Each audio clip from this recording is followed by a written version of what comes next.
Hey guys, Jamie here from the Olde Creamery. Just wanted to say a massive thank you to all of you who visited our site over the last couple of weeks and have been making purchases. The response has just been amazing again. We've seen so many new and returning customers. So the ones who've come back, thank you. And new customers, like, welcome to our little farm. It's amazing. We're about 2.5 hours to 3 hours from Melbourne. We're 3 acres, quite remote in some ways. And here we are, and we've got dahlias going out all across the country to where we're allowed to post them. So it's amazing. Again, thank you for your support. Every single purchase really does keep our little farm blooming. So I kind of thought I'd do something different today. With so many new customers and I guess new growers to dahlias, I just thought I'd do a little video on what to expect when you receive your packages from us, and also how to take care of your tubers until you're ready for planting. Because we see lots of different various methods online. This is just how it works for us, and this is how we store our tubers predominantly over winter as well, just on a bigger scale. So without further ado, here's your little present you'll get from us. I've literally just gone into the shed and picked a couple of random tubers. So this is when you hope our quality assurance holds up. Inside the box we'll have our little thank you card. This year we're going to have Delbard, Henry and Batiste on them. I'll give you a laugh, but I went to the printers and we have a joke with the local Australia Post girls. Every time I go in, I give them a card and we open it up as they come in, and I sign one as a bit of a joke. And this is what I got this year.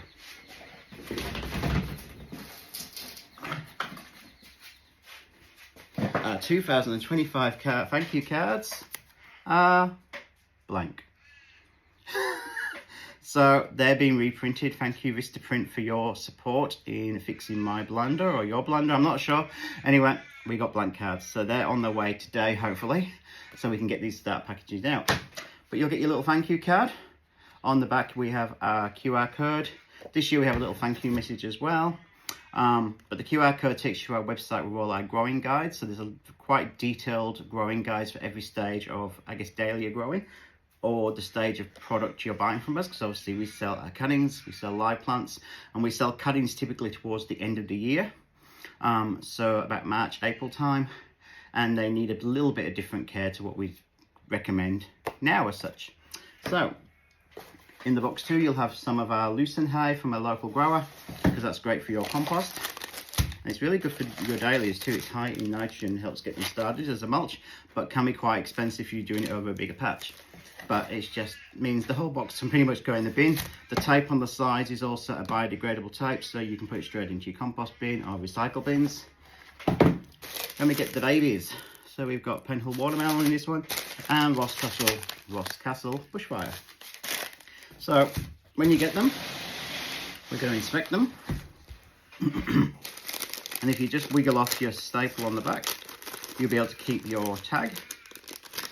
And usually I give you, so what you get is a hole punch. Put a punch in a hole. I haven't got one on there here, but that allows you to tie it to the side of your pot while you're storing. These will also work in the garden. They're UV stable. We can custom print them for you as well for a small fee. If you jump on our website, they're available. I've had some of these last nearly 2 seasons. If they're in full sun, they will perish quicker. But I typically find, because they're usually with us, they're down in the ground where the plants are. They're there at the end of the season, and that's how we identify all of our plants. I can also write with them with an art line garden pen on the back throughout the season. Usually a tick that this is what's flowering, because that's the first stage. Obviously we want to make sure what we pick up and then sell is correct. Any notes as well as like, so for us, I might pick the best 2 plants in the garden with those 2, and that's who I'm going to use for my cutting stock when we make new, I guess, mother plants. Alternatively, anything you want for seedlings either. I put in who the seed parent was on the back. I can just write, I want to keep this one, or I don't like that, or I like the color, but whatever. Just good. Anyway, that's our little bag. So what we store our tubers in is rice hulls, and they're, I guess, really popular around here because we have a lot of dairies and they use them as calf bedding. So these are brand new, not reused, but this is why we can get them quite cheap. And rice hulls are pretty much like that. And obviously they're a byproduct to the rice industry. Pardon me, it's a bit dusty. So we don't want to keep our tubers in this though, because it's really just there for the packaging. Our tubers have been in these bags for maximum 3 weeks, ideally, to get them out the door. And it's not the best environment for them to be in long term.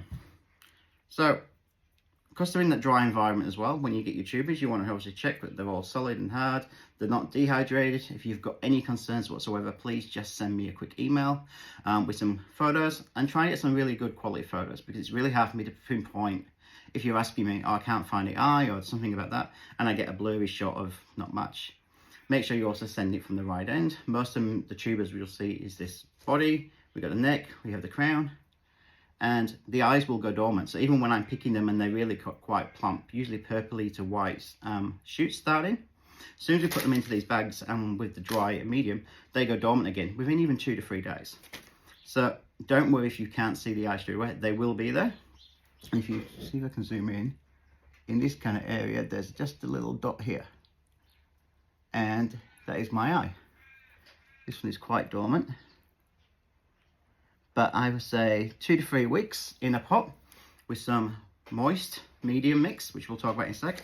They're going to start pumping back up again, so don't panic straight away. But as I say, if you've got any real concerns, please just shoot me a message. We're more than happy to speak to you. We just ask, obviously, we're busy, we're trying to plant our own crops, we're trying to post out, we've got a lot of things going on at this time of year. To be honest, emails at the bottom of the pile, and I flick through them. If there's anything urgent, I get back to you. Some of you may have been waiting a week or 2 already just for general day-to-day communications. And that's my plan for tomorrow night, is to go ahead and sit down and start replying to some of those non-urgent emails. So anyway, we've got our little baby. In here, I've got some really good loose potting mix. So we make this ourselves, but basically this is the same as a good cutting or seed raising mix. But we also have a potting mix, but when you're medium, as long as it's free draining and good quality, we're only storing in this, we're not planning on growing. In goes our little tuber.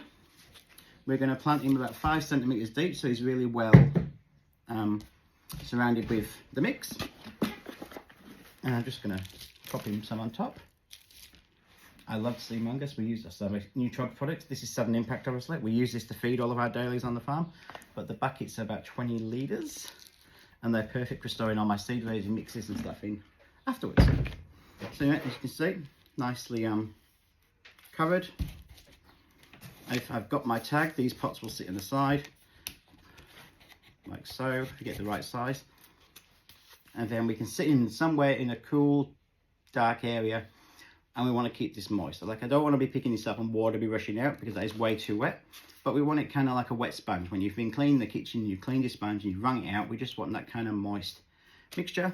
And we want it to sit probably around, nowadays, at 18, 20 degrees. We don't want it too hot. We're not trying to get them to grow. We just want to keep them comfortable and start waking back up. So when you're ready to plant them, typically the first week in November, you feel confident and ready that you've got a plant, it's got a little eye in there, and he's good to go.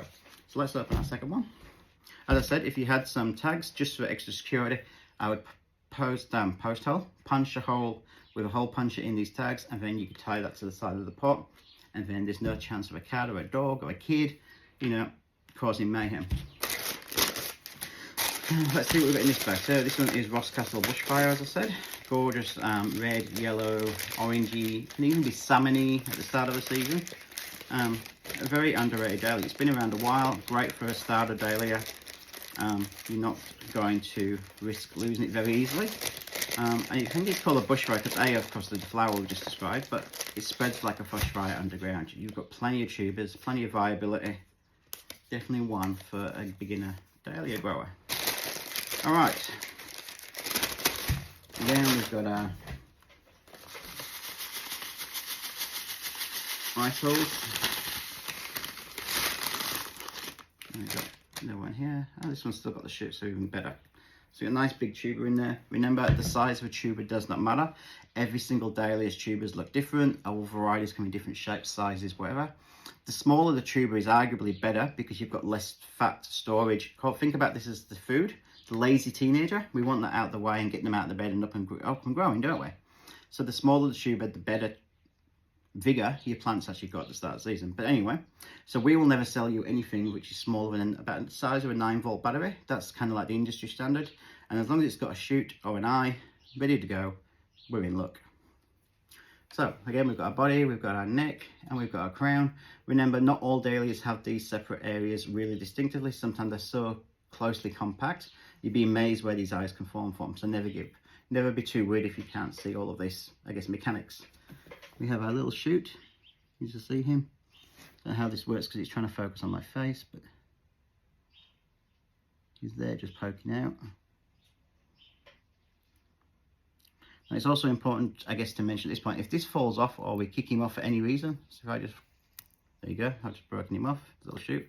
What will happen behind here is you'll have at least 4 new eyes appear. So like the secondary eyes, and then these eyes around that too. So basically if you think in a garden, you're munching along and a snail eats that first shoot off, they reshoot and they reshoot a bit more vigorous. And that's also going to help the stability of the plant, because if you have one big shoot coming up, you're just very long and lanky, whereas when we pinch out, we get bushier plants, and it's the same process. And it's exactly the same as when we take a cutting. We're taking a cutting from the main shoot, we get the second round count, we take the cuttings off them, etc, etc. So do not worry if that's fallen off. The only time you'd be worried if this whole chunk was completely missing, because effectively that's killed that tuber, unless there's another eye somewhere else. So in the pot he goes. This one's a bit of a bigger pot, so I might just sit him on a bit of an angle and hold him in place while I juggle some hands.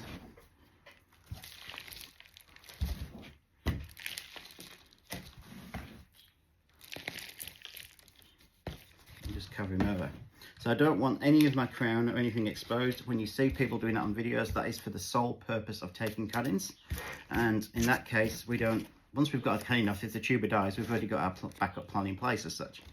So we don't want any of that happening. That's just going to cause risk of that crown drying out, and that's the most important area, because all those nutrients and energy has to travel up into that stalk, sorry, not stalk, into that crown area to let the plant grow. So again, cover it up. If I was going to water today, do a little bit like this.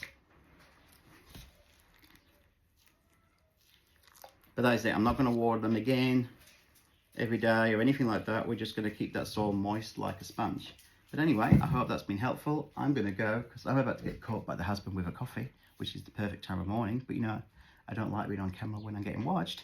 But anyway, I hope that helped. Thank you so much for your support, and we'll speak again soon.